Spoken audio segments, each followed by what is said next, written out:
Well, good vibrations. It tops the list of songs. I know. You ever heard the song? Yeah, some of you are saying, okay, boomer. This started well. Maybe you know someone in their 70s that's been listening to Good Vibrations for 58 years. And if they're happy, this is a primary reason for that. It ranks number one on the list of songs that Dr. Bonjour, who has a PhD in music psychology and has invested his life in researching the relationship between music and well-being, it tops his list of the songs that makes people the happiest. And for those of you concerned that nothing in the last 58 years has generated that kind of joy, I want you to know that Taylor Swift has a couple of songs that are pressing up in the bottom of the list. That thrills some of you and bothers some of you horribly. Well, Carlos, you invited me to speak today. I'm an old retired guy. I'm a former pastor. My mother-in-law today said, Jared, do you have a good message for today? And I said, Bonnie, that is always in the ears of the listener. I'm going to do my best, but my friends will decide whether or not it's good. Well, we've already learned that if you want to be happy, just sing your happy song and you're happy, right? Yeah, end of story. Probably not all that easy. The word happy is found in your Bibles about 30 times, the word joy about 300 times. Sometimes the same original word is translated both happy and then later joy as well. They're highly related ideas.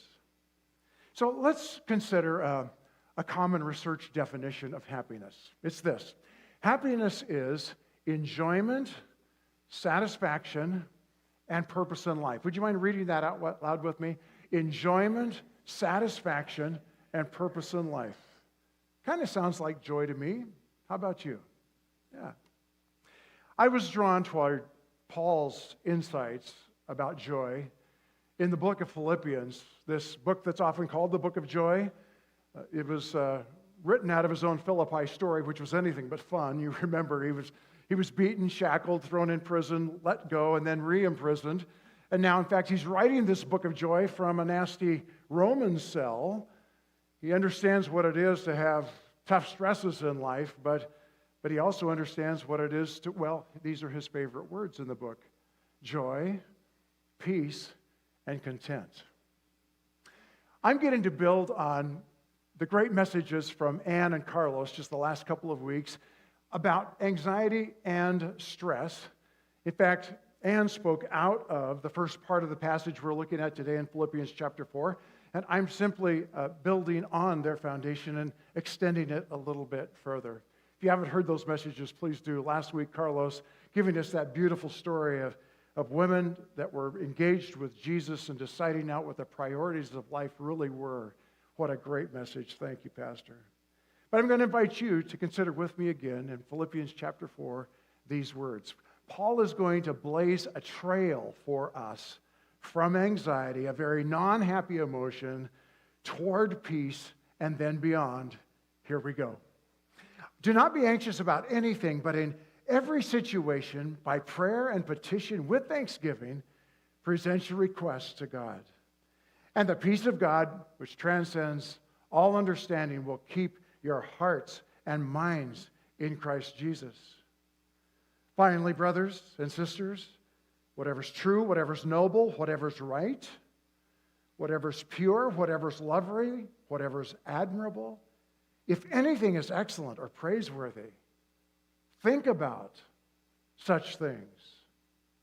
And whatever you've learned or received or heard from me or seen in me, put it into practice.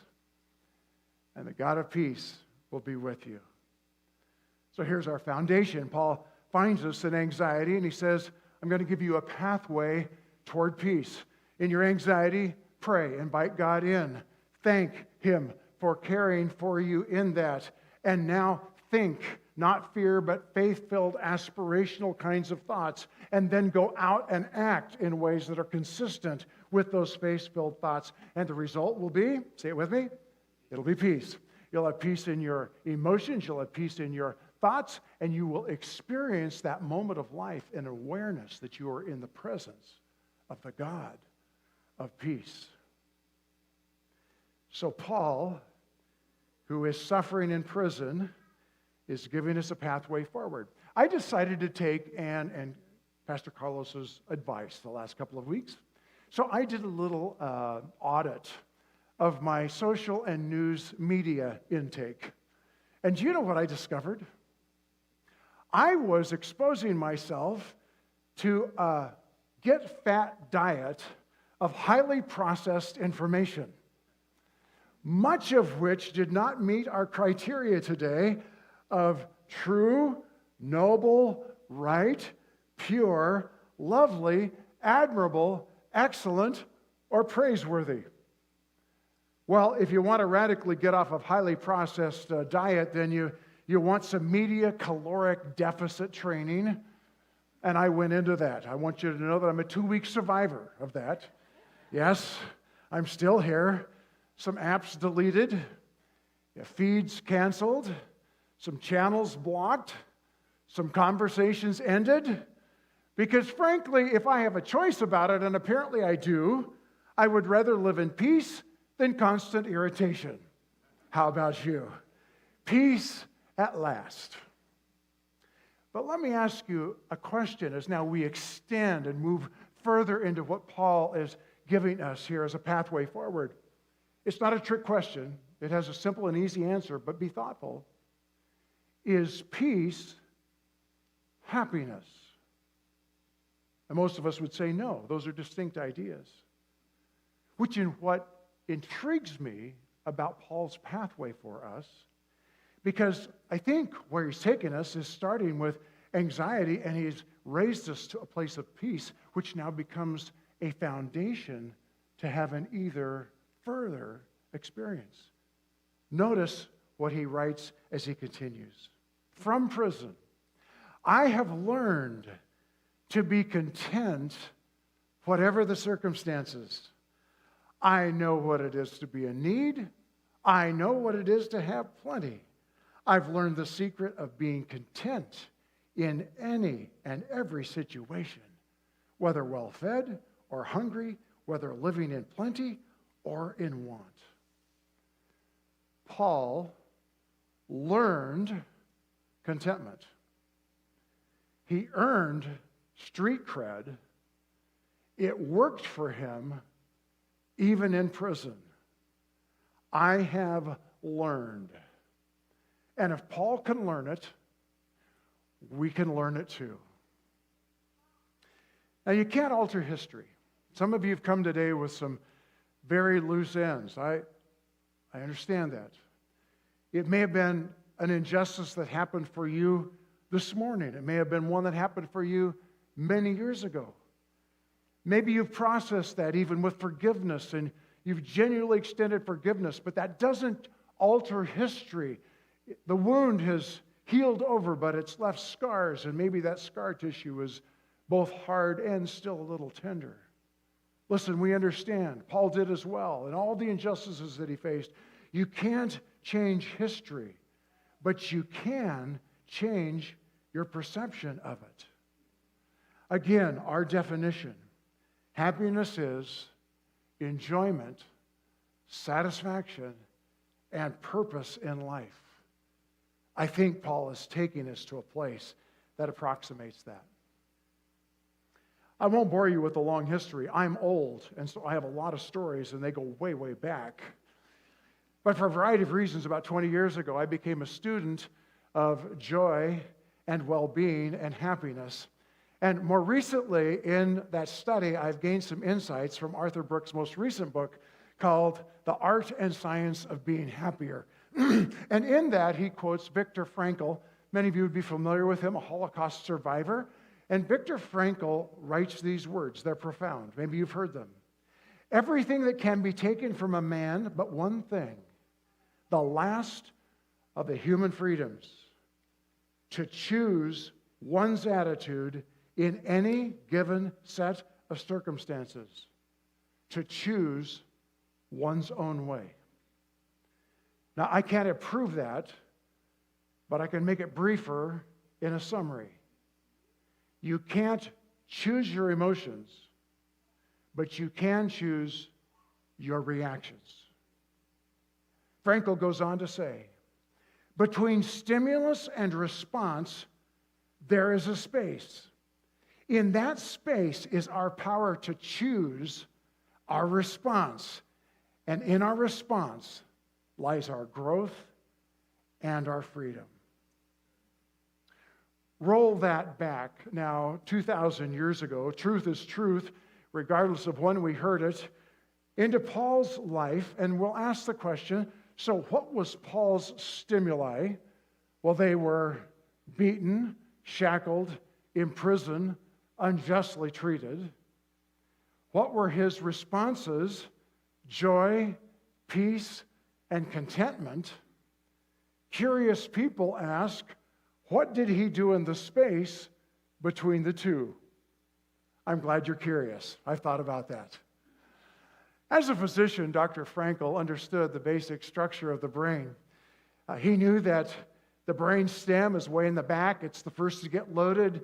It's the center of the impulses that keep us alive. It is fast, but it's silent. And then the second seed to get loaded in the middle is our limbic system, where those basic stimuli now are translated into emotions and feelings that we experience to help us make sense of what's going on around us and how we should respond to that. And the front seed, which is the very last to get loaded, is the neocortex, which is where we actually process decisions and make judgment and speak language. And so as Viktor Frankl understood this nature of the brain, he gives us three stages in how we experience things in life. Notice here, again, this is our summary. There's detection in your brain stem. It makes you aware. Boom. You didn't ask for it. It happens. There is reaction in your limbic system, which makes you feel. Thank God. It gives you negative feelings to avoid things that are dangerous and positive feelings to reinforce things that you need. And then there is decision in the neocortex, or the very front, the prefrontal cortex, and that makes you smart. Do not say anyone's name out loud. But do you have younger people in your life that you pray would take a deep breath and allow life to move from the limbic system of reaction to the frontal cortex of decision? How many of you have parents that you pray would just allow themselves to have a deep breath and allow life to get stimuli from the limbic system into the prefrontal cortex so they could actually have good judgment and say some things that make sense? Carlos and Ilsean get to talk to you about politics. I don't have to do that this year. I'm retired. But how many of us might have wished that some of our favorite political figures would take a deep breath and allow some of what's going on in the limbic system to get up to the prefrontal cortex, where judgment and good decisions and better language actually takes place. I'm done with that. On to the next thing. What Paul is actually modeling here is what we call metacognition. Metacognition is allowing the experience in this God-designed brain to move from the emotional center into our cognitive center so we can experience what Paul is talking about here by God's grace and through God's design, this place of fulfillment and contentment. Paul takes us the way to help us transform that raw material into something that's useful. So you've probably said, use your words. When you've told a toddler throwing a tantrum, use your words. You are telling her to be metacognitive. You are telling her to allow her thoughtfulness to catch up with her feelingness. And if she's able to use her words to speak, she is now using the front of her brain that God gave her that has judgment as well as language. Count to 30. Your mom may have said something like that. Did she have a different number, though? Yeah. If it was 10, she probably listened to Thomas Jefferson. Thomas Jefferson said, when you're angry, count to 10 before you speak. If you're very angry, count to 100. He was onto something. Actually discovered that 30 seconds is about the right amount of time. 30 seconds between feeling and speaking that you actually imagine the consequences of saying what you would really like and feel like saying before you do. What Paul understood is that the most effective way to deal with an unfair past, the most effective way for you to deal with an unfair past, the very second thing in his pathway that he gave us to do after praying and being honest to God and inviting God to come in to our anxious experience is to what? Is to give thanks. The most effective way to deal with a painful past is to express gratitude. You can't alter history, but you can sure change your perception of it.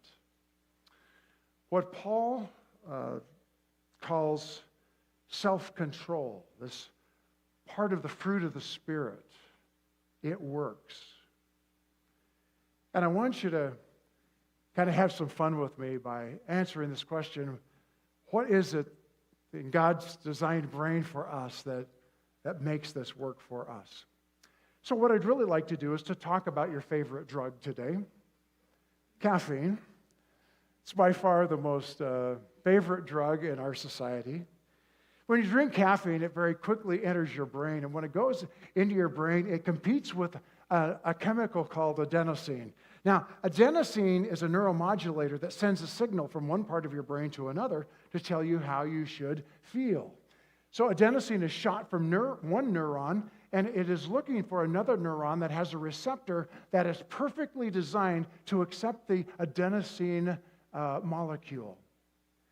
What caffeine does is it's tricky. It is designed almost exactly like adenosine. So when you put caffeine in your brain, caffeine sneaks into the neuron receptor that was designed for adenosine. So at the end of the day, when your body produces a lot of adenosine so that you feel drowsy and you know bedtime is coming and you can start to settle down a little bit, adenosine goes looking around for some place to go in your brain to give you that signal. And guess what? Caffeine has already filled the space. So actually, caffeine does not perk you up. Caffeine prohibits you from feeling drowsy.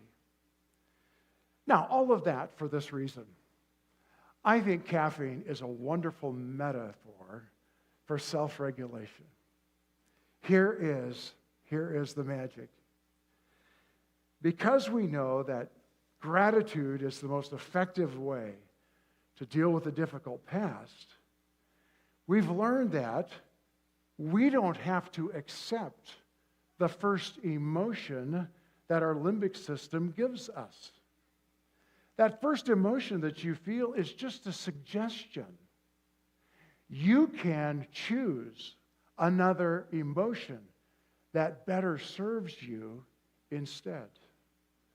Paul says, think about these things. Once you've prayed and you've expressed gratitude, change your focus and attention. And he's describing for us exactly how God designed you to work. You don't have to accept that reactionary feeling. That is not the only thing that's real and authentic. What's real and authentic is what you choose your response to be and how you choose to think in ways that fill your mind.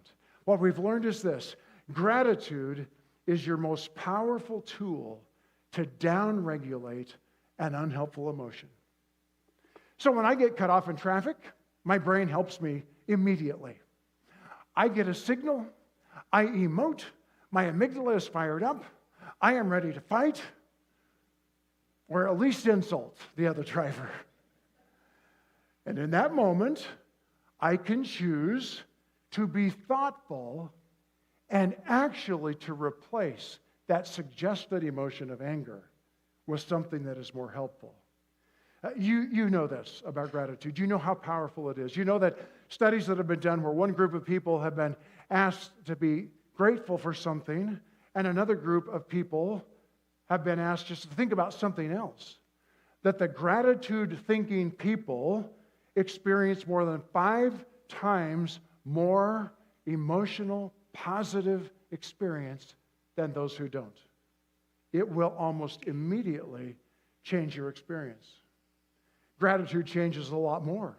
Gratitude makes you more resilient, enhances relationships, creates family bonds.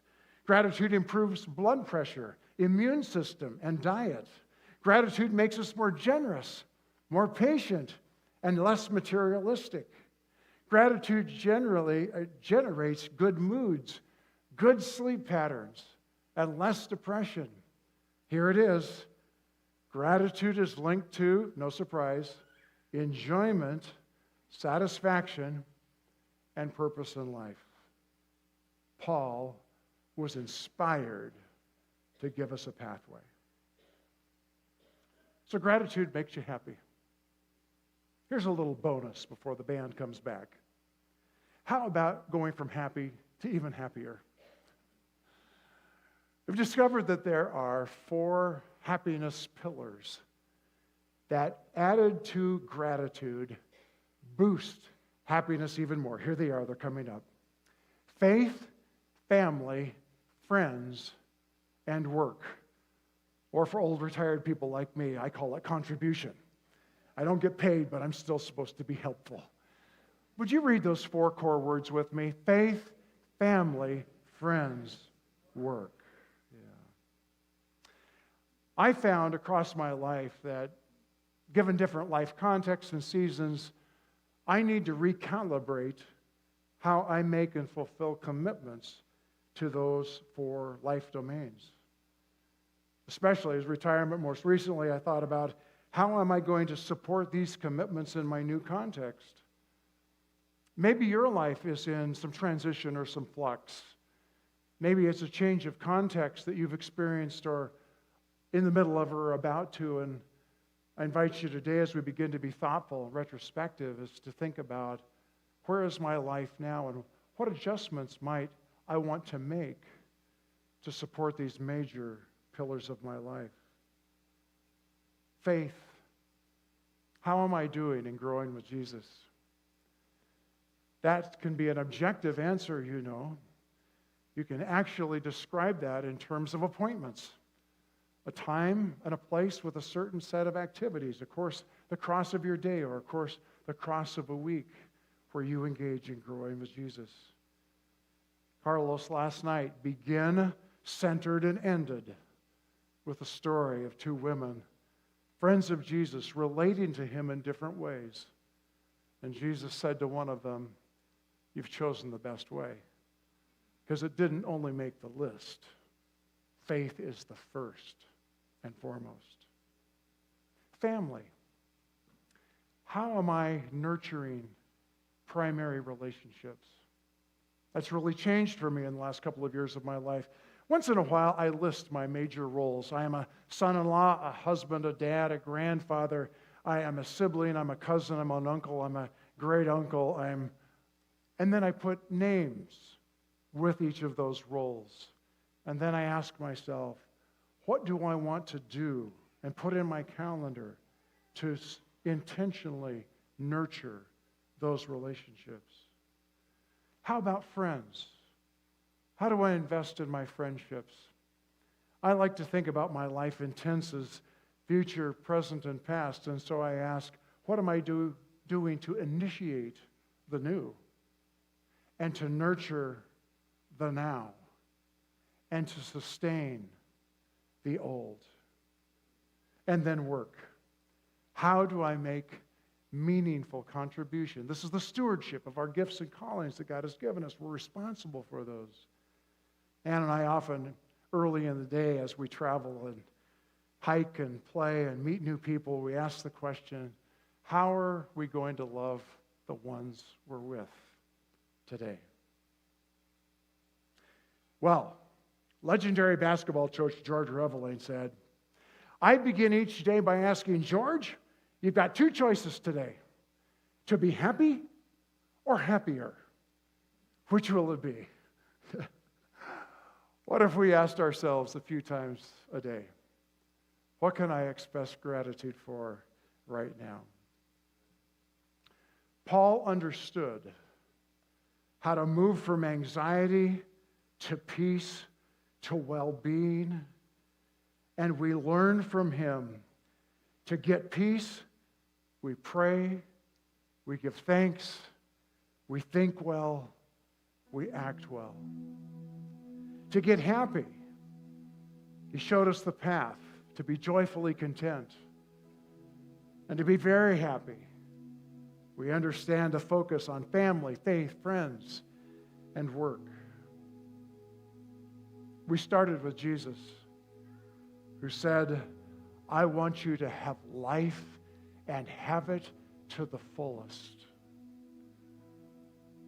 And today as I end, let's end with Jesus, who said, these things have I spoken to you, that my joy may remain in you, and your joy may be full.